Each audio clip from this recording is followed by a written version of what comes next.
ಕೃಷಿ ಉತ್ಪನ್ನ ಮಾರುಕಟ್ಟೆ ಸಮಿತಿ ಆವರಣದಲ್ಲಿ ತಾಲೂಕು ಕೃಷಿಕ ಸಮಾಜವು ನಿರ್ಮಿಸಿರುವ ಕಚೇರಿಯ 2ನೇ ಅಂತಸ್ತಿನ ಕಟ್ಟಡವನ್ನು ಸಂಸದ ಬಿವೈ ರಾಘವೇಂದ್ರ ಉದ್ಘಾಟಿಸಿದರು. ಪ್ರಮುಖರಾದ ಮಂಜುನಾಥ್, ರಾಜ್, ನಗರದ ಮಹದೇವಪ್ಪ ಸೇರಿದಂತೆ ಹಲವರು ಈ ಸಂದರ್ಭದಲ್ಲಿ ಹಾಜರಿದ್ದರು.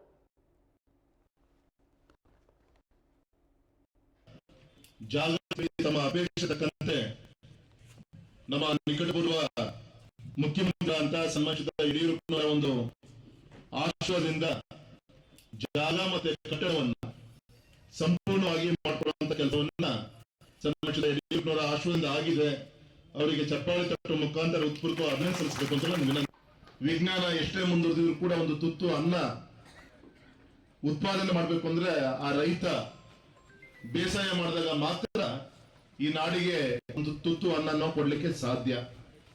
ಕುವೆಂಪು ಅವರ ರಚನೆ ಉಳುವ ಯೋಗಿಯ ನೋಡಲ್ಲಿ ಆ ಉಳುಮೆ ಮಾಡಂತ ರೈತ ಅವರ ಸ್ವಾಭಿಮಾನದ ಬದುಕಿಗೆ ಇವತ್ತು ಕೇಂದ್ರ ಮತ್ತೆ ರಾಜ್ಯ ಸರ್ಕಾರಗಳು ಅನೇಕ ಯೋಜನೆಗಳನ್ನ ತರುವಂತ ಕೆಲಸವನ್ನ ಮಾಡಿದ್ದಾರೆ.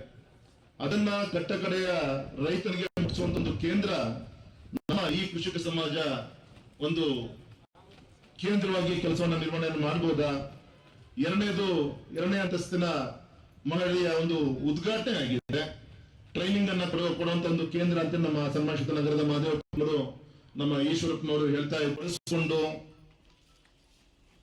ಆ ಕಾರ್ಯವನ್ನ ಪೂರ್ತಿಗೊಳಿಸುವಂತ ಒಂದು ದೊಡ್ಡ ಜವಾಬ್ದಾರಿ ಇರುತ್ತೆ. ಆ ರೀತಿ ಸನ್ಮಾನಿತ ನಗರದ ಮಹದೇವಪ್ಪನವರು ಹಿರಿಯರಾಗಿ ನಮ್ಮ ತಾಲೂಕಿಗೆ ಈ ರೀತಿಯಂತ ಒಂದು ಕೊಡುಗೆ ಕೊಡಬೇಕು ಅಂತೇಳಿ ಸಂಕಲ್ಪವನ್ನು ಮಾಡಿ ಈ ಒಂದು ಕಾರ್ಯಕ್ರಮಕ್ಕೆ ಶಕ್ತಿ ತುಂಬುವಂತ ಕಾರ್ಯವನ್ನ ಮಾಡಿದ್ದಾರೆ. ಸನ್ಮಾನಿತ ಮಹದೇವಪ್ಪನವರಿಗೆ ಮತ್ತೆ ಎಲ್ಲ ಗೌರವಿತ ನಮ್ಮ ನಿರ್ದೇಶಕರಿಗೆ ನಿಮ್ಮೆಲ್ಲರ ಪರವಾಗಿ ಹೃತ್ಪೂರ್ವಕವಾಗಿ ನಾನು ಅಭಿನಂದನೆಯನ್ನ ಸಲ್ಲಿಸ್ತಾ ಇದ್ದೇನೆ. ನಡೀತಿರೋದು ನಮ್ಮ ದೇಶ ನಡೀತಾ ಇರೋದು ಸುಮಾರು 75% ನಮ್ಮ ಗ್ರಾಮೀಣ ಪ್ರದೇಶ ಕೃಷಿಯಿಂದ ನಮ್ಮ ಜೀವನ ನಡೀತಾ ಇದೆ. ಹಾಗಾಗಿ ಈ ಸಂದರ್ಭದಲ್ಲಿ ಇವತ್ತು ಅತ್ಯಾಧುನಿಕತೆ ತಂತ್ರಜ್ಞಾನನ ಉಳಿಸ್ಕೊಂಡು ಕಮ್ಮಿ ಖರ್ಚಲ್ಲಿ ಕಮ್ಮಿ ನೀರನ್ನ ಬಳಕೆ ಮಾಡಿಕೊಂಡು ಏನು ಇಸ್ರೇಲ್ ಆ ಒಂದು ಟೆಕ್ನಾಲಜಿ ಅಂತ ನಾವು ಚರ್ಚೆ ಮಾಡ್ತಿರ್ತೀವಿ. ಡ್ರಿಪ್ ಇರ್ಬೋದು, ಸ್ಪ್ರಿಂಕ್ಲರ್ ಸಿಸ್ಟಮ್ ಇರ್ಬೋದು. ಈ ಸಿಂಗಪೂರ್ ಮಲೇಷ್ಯಾದಲ್ಲೆಲ್ಲ ಪೂರ್ತಿ ಸಾವಿರಾರು ಎಕರೆ ಕಬ್ಬನ್ನ ಬೆಳೆಯುವಂತ ಪ್ರದೇಶ.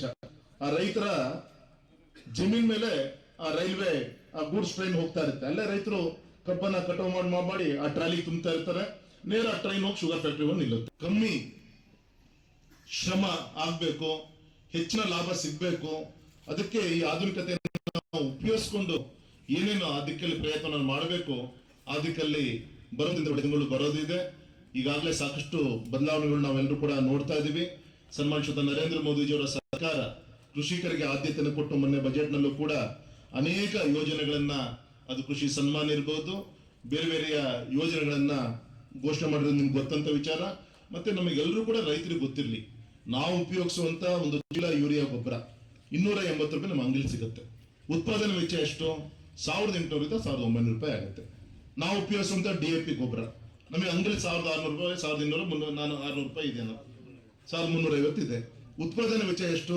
2900, 3000 ರೂಪಾಯಿ, 3900 ರೂಪಾಯಿ ಬರುತ್ತೆ.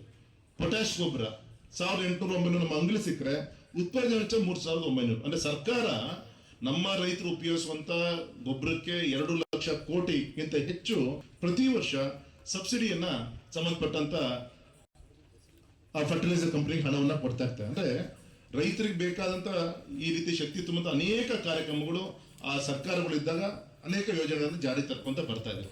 ಅದು ಕೂಡ ಅಲ್ಲೊಬ್ಬ ಇಲ್ಲೊಬ್ಬ ರೈತ ಆತ್ಮಹತ್ಯೆ ಮಾಡ್ಕೊಂತ ಇದ್ದಾನೆ, ಬೇರೆ ಸಮಸ್ಯೆಯ ಸುಳಿಯಲ್ಲಿ ಸಿಲ್ಕೊಂಡಿದ್ದಾನೆ.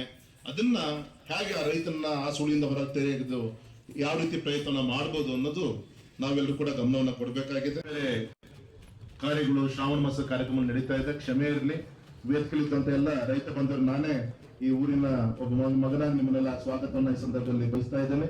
ಸ್ವಾಗತ ಮಾಡ್ಲಿಕ್ಕೂ ಕೂಡ ನಿಮಗೆ ಅದಕ್ಕೆ ನಾನೇ ಮಾಡ್ತಾ ಇದ್ದೀನಿ. ಈಗ ನಿಮ್ಮನ್ನೆಲ್ಲ ನಾನೇ ಸ್ವಾಗತವನ್ನ ಬಯಸ್ತಾ ನಡೀತಿರೋದು ನಮ್ಮ ದೇಶ ನಡೀತಾ ಇರೋದು ಸುಮಾರು 75% ನಮ್ಮ ಗ್ರಾಮೀಣ ಪ್ರದೇಶ ಕೃಷಿಯಿಂದ ನಮ್ಮ ಜೀವನ ನಡೀತಾ ಇದೆ. ಹಾಗಾಗಿ ಈ ಸಂದರ್ಭದಲ್ಲಿ ಇವತ್ತು ಅತ್ಯಾಧುನಿಕತೆ ತಂತ್ರಜ್ಞಾನನ ಉಳಿಸ್ಕೊಂಡು ಕಮ್ಮಿ ಖರ್ಚಲ್ಲಿ ಕಮ್ಮಿ ನೀರನ್ನ ಬಳಕೆ ಮಾಡಿಕೊಂಡು ಏನು ಇಸ್ರೇಲ್ ಆ ಒಂದು ಟೆಕ್ನಾಲಜಿ ಅಂತ ನಾವು ಚರ್ಚೆ ಮಾಡ್ತಿರ್ತೀವಿ. ಡ್ರಿಪ್ ಇರ್ಬೋದು, ಸ್ಪ್ರಿಂಕ್ಲರ್ ಸಿಸ್ಟಮ್ ಇರ್ಬೋದು. ಈ ಸಿಂಗಪೂರ್ ಮಲೇಷ್ಯಾದಲ್ಲೆಲ್ಲ ಪೂರ್ತಿ ಸಾವಿರಾರು ಎಕರೆ ಕಬ್ಬನ್ನ ಬೆಳೆಯುವಂತ ಪ್ರದೇಶ. ಆ ರೈತರ ಜಮೀನ್ ಮೇಲೆ ಆ ರೈಲ್ವೆ ಆ ಗೂಡ್ಸ್ ಟ್ರೈನ್ ಹೋಗ್ತಾ ಇರ್ತಾರೆ. ಅಲ್ಲೇ ರೈತರು ಕಬ್ಬನ್ನ ಕಟಾವು ಮಾಡಿ ಆ ಟ್ರಾಲಿಗೆ ತುಂಬ್ತಾ ಇರ್ತಾರೆ. ನೇರ ಆ ಟ್ರೈನ್ ಹೋಗಿ ಶುಗರ್ ಫ್ಯಾಕ್ಟರಿ ಬಂದು ನಿಲ್ಲುತ್ತೆ. ಕಮ್ಮಿ ಶ್ರಮ ಆಗ್ಬೇಕು, ಹೆಚ್ಚಿನ ಲಾಭ ಸಿಗಬೇಕು. ಅದಕ್ಕೆ ಈ ಆಧುನಿಕತೆಯನ್ನು ನಾವು ಉಪಯೋಗಿಸ್ಕೊಂಡು ಏನೇನು ಅದಕ್ಕೆಲ್ಲಿ ಪ್ರಯತ್ನ ಮಾಡಬೇಕು, ಅದಕ್ಕಲ್ಲಿ ಬರುವಂತ ದಿನದಲ್ಲಿ ಒಳ್ಳೆ ದಿನಗಳು ಬರೋದಿದೆ. ಈಗಾಗಲೇ ಸಾಕಷ್ಟು ಬದಲಾವಣೆಗಳನ್ನು ನಾವೆಲ್ಲರೂ ಕೂಡ ನೋಡ್ತಾ ಇದ್ದೀವಿ. ಸನ್ಮಾನಿತ ನರೇಂದ್ರ ಮೋದಿಜಿಯವರ ಸರ್ಕಾರ ಕೃಷಿಕರಿಗೆ ಆದ್ಯತೆ ಕೊಟ್ಟು ಮೊನ್ನೆ ಬಜೆಟ್ ನಲ್ಲೂ ಕೂಡ ಅನೇಕ ಯೋಜನೆಗಳನ್ನ, ಅದು ಕೃಷಿ ಸನ್ಮಾನ ಇರಬಹುದು, ಬೇರೆ ಬೇರೆಯ ಯೋಜನೆಗಳನ್ನ ಘೋಷಣೆ ಮಾಡಿರೋದು ನಿಮ್ಗೆ ಗೊತ್ತಂತ ವಿಚಾರ. ಮತ್ತೆ ನಮಗೆಲ್ಲರೂ ಕೂಡ ರೈತರಿಗೆ ಗೊತ್ತಿರಲಿ, ನಾವು ಉಪಯೋಗಿಸೋ